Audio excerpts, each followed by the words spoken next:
Somewhere in the quiet hills of Okinawa, an old man walks to his garden at sunrise. He is 103 years old.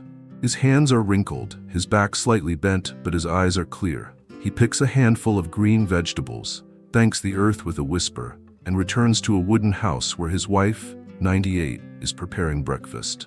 They will eat together, laugh gently, and talk about the wind, the children, and the plants. This is not a story of a single lucky man. It's a way of life, shared by thousands across the world who have quietly lived past 100, not just breathing, but truly living. When we think of longevity, we often chase secrets, miracle pills, perfect workouts, expensive diets. But the real answers are often far simpler and closer to the kitchen than we realize. What if the most powerful medicine isn't found in a pharmacy, but in a bowl of soup passed around a wooden table? What if the secret to a long life isn't about eating less, but about eating together? Slowly, gratefully, and with joy. Today we explore the diets of the world's longest living people, from the gardens of Okinawa to the olive groves of Ikaria. These people don't just live long, they live well. And what they eat tells us a quiet but powerful story. This isn't just about food, it's about love, routine, gratitude, and the belief that the way we nourish ourselves, at any age, can be a gentle rebellion against decline. So if you're in your 60s, 70s, or beyond, and wondering whether it's too late to change how you eat, I'm here to tell you, it's not. You don't have to follow a perfect diet, but you can learn something profound from the people who've walked this path before you. Step by step, meal by meal, year by gentle year. Let's begin with a small island in Japan, where people don't just eat to survive, they eat to remember who they are.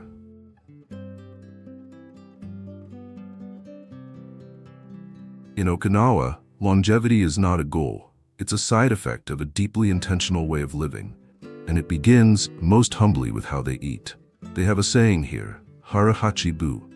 It means, eat until you're 80% full. Not stuffed, not stretched, just satisfied. This simple phrase, quietly passed down through generations, holds one of the most powerful dietary lessons on the planet. At first glance, their meals are modest. Bowls of purple sweet potatoes, rich in antioxidants, gentle on the stomach, and surprisingly sweet. Plates of bitter melon, tofu, miso, and a rainbow of seasonal vegetables. Seaweed with sesame. Green tea served warm, not rushed. Sometimes there's fish, but only in small amounts, more like a side note than a centerpiece. What's missing is just as important as what's present. No greasy takeout, no sugary desserts after every meal, no rushing through bites while staring at a screen. Instead, there's slowness, stillness, laughter around a shared table, a reverence for what's been harvested, a quiet respect for the body, not as something to be controlled, but as something to be cared for gently, meal after meal.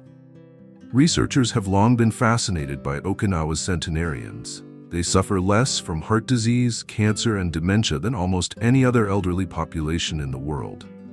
Their blood pressure remains low, their arteries stay clean, their minds stay sharp. But when you ask them why they live so long, they don't talk about nutrients or supplements.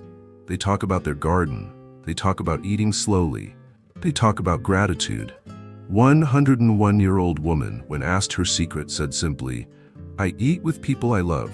I grow what I eat. I stop eating when I feel light." There is no obsession with protein intake or calorie tracking. Just balance, and a kind of intuitive listening to the body, a trust that it knows when it's had enough. And perhaps that's what's so powerful. Not the turmeric, not the tofu, but the space, the slowness, the silence between bites. In a world where meals are often inhaled and forgotten, Okinawans remind us that food is not just fuel, it is a ritual, a conversation, a memory in the making. So the next time you sit down to eat, pause, breathe, and ask yourself, not just, what am I eating? But how am I eating? Because sometimes how you eat matters just as much as what's on the plate. And now, let's sail across the sea to another small island, this time in Greece, where another group of long-living souls gathers around herbs, legumes, and laughter. On the windswept island of Ikaria, off the coast of Greece, time seems to slow down. People here don't just live longer. They live softer, fuller.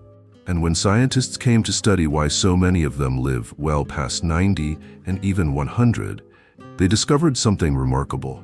The answers were often found in the kitchen. Breakfast here might be a simple slice of sourdough bread with olive oil and rosemary, a handful of goat cheese, a few figs from the tree outside.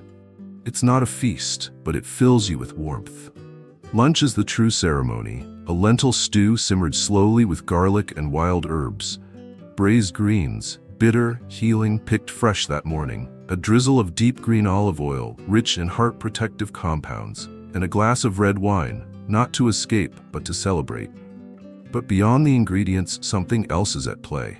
Connection. Meals here are shared, not scheduled. People gather without watching the clock. Conversations stretch, laughter rises and falls, elders pass down stories with each spoonful. And in this unhurried space, stress dissolves. Cortisol levels drop, the nervous system calms, and the food does its quiet work. Icarians don't count grams of protein or avoid carbs. They eat what grows around them: beans, barley, wild greens, potatoes, and olives. Fish is eaten occasionally, meat rarely. Most importantly, their meals are cooked at home, with hands that know the rhythms of the land, and served with joy. One 95-year-old man, when asked about his diet, smiled and said, "We don't diet.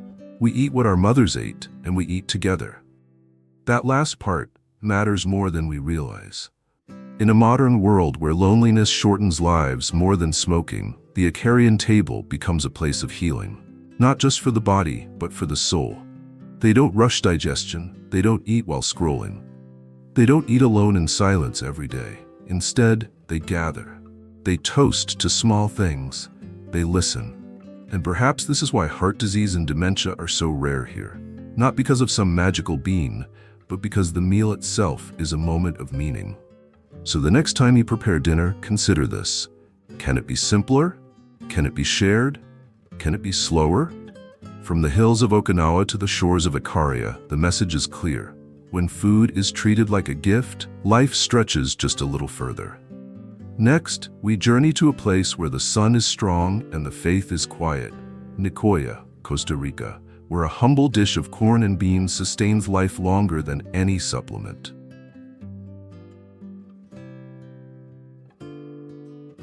In the heart of Nicoya, a sunlit peninsula of Costa Rica, elders rise with the light and begin their day with warmth in their bellies and faith in their hearts.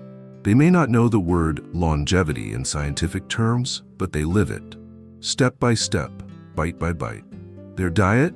Surprisingly modest. Breakfast often starts with gallo pinto, a simple mixture of rice and black beans. Add a slice of corn tortilla, maybe a bit of local cheese, and fresh papaya.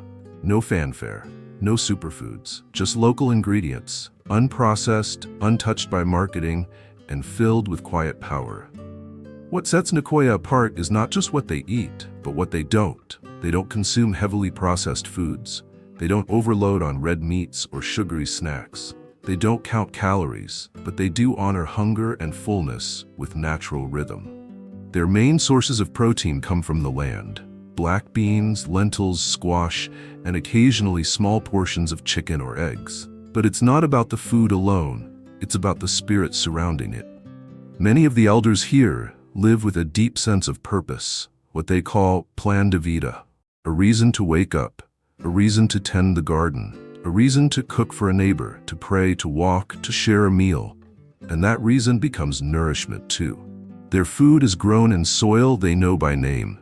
It's cooked by people they love. And every meal is taken as part of a daily rhythm. Not hurried or skipped, but welcomed like a familiar friend. One 98-year-old man, when asked about his favorite meal, pointed to his plate and said, "Beans, rice, and my wife's smile." That is the essence of Nicoya. Meals that are not just eaten, but lived. Science shows that the combination of high fiber, low glycemic load, and plant-based protein helps stabilize blood sugar, reduce inflammation, and support heart health. But ask the locals, and they'll tell you, it's the love in the cooking and the peace in the spirit. Maybe the secret to living past 100 isn't something we have to buy, but something we return to. A table shared, a tortilla made from scratch, a story told over warm beans and laughter. From the dusty roads of Nicoya, we now travel to the Mediterranean, where the air is filled with rosemary and the meals are steeped in ancient wisdom. Sardinia, Italy awaits us next, with its bowls of minestrone, its glasses of red wine, and its generations gathered under one roof.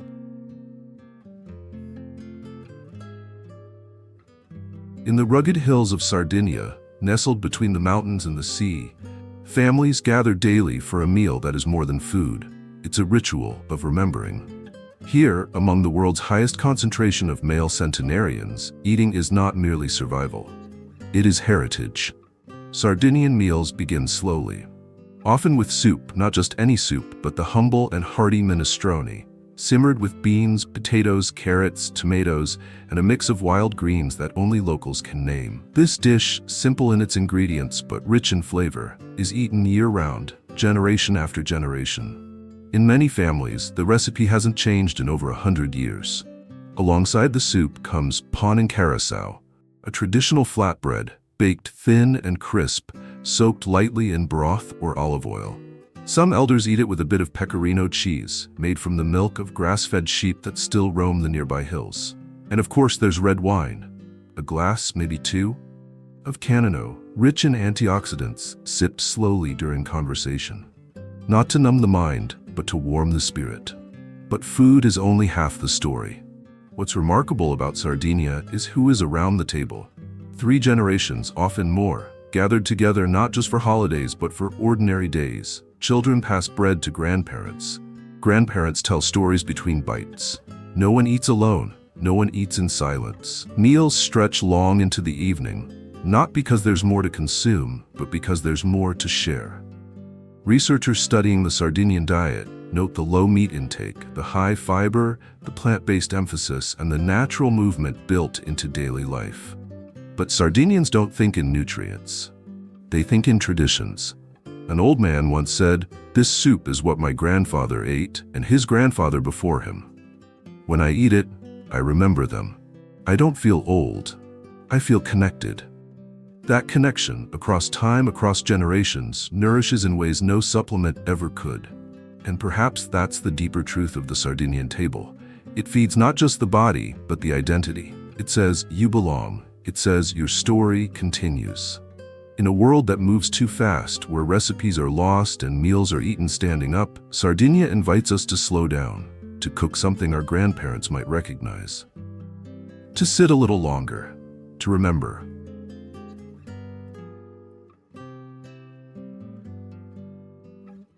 When we step back and look at all these long-living communities, from the sweet potatoes of Okinawa to the lentils of Ikaria, the beans of Nicoya, the minestrone of Sardinia, we begin to see a quiet, beautiful pattern.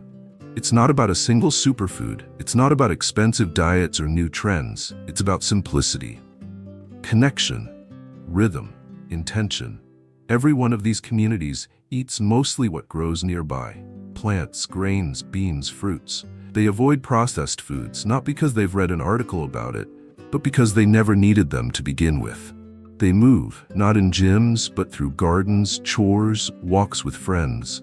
They rest, not just at night, but in spirit. They gather, not for the sake of performance, but for presence, and they eat together. That might be the most healing habit of all. There's something quietly radical in that. Because in a world where food has become rushed, lonely, and commercialized, these centenarians remind us, a simple bowl of beans shared with someone you love is more powerful than any supplement. A meal cooked at home, eaten slowly, may extend your life more than any pill. And peace in the heart, more than protein on the plate, is what allows the body to rest and repair. So what can you do? Starting today, start with your next meal. Not with guilt, not with rules, but with care.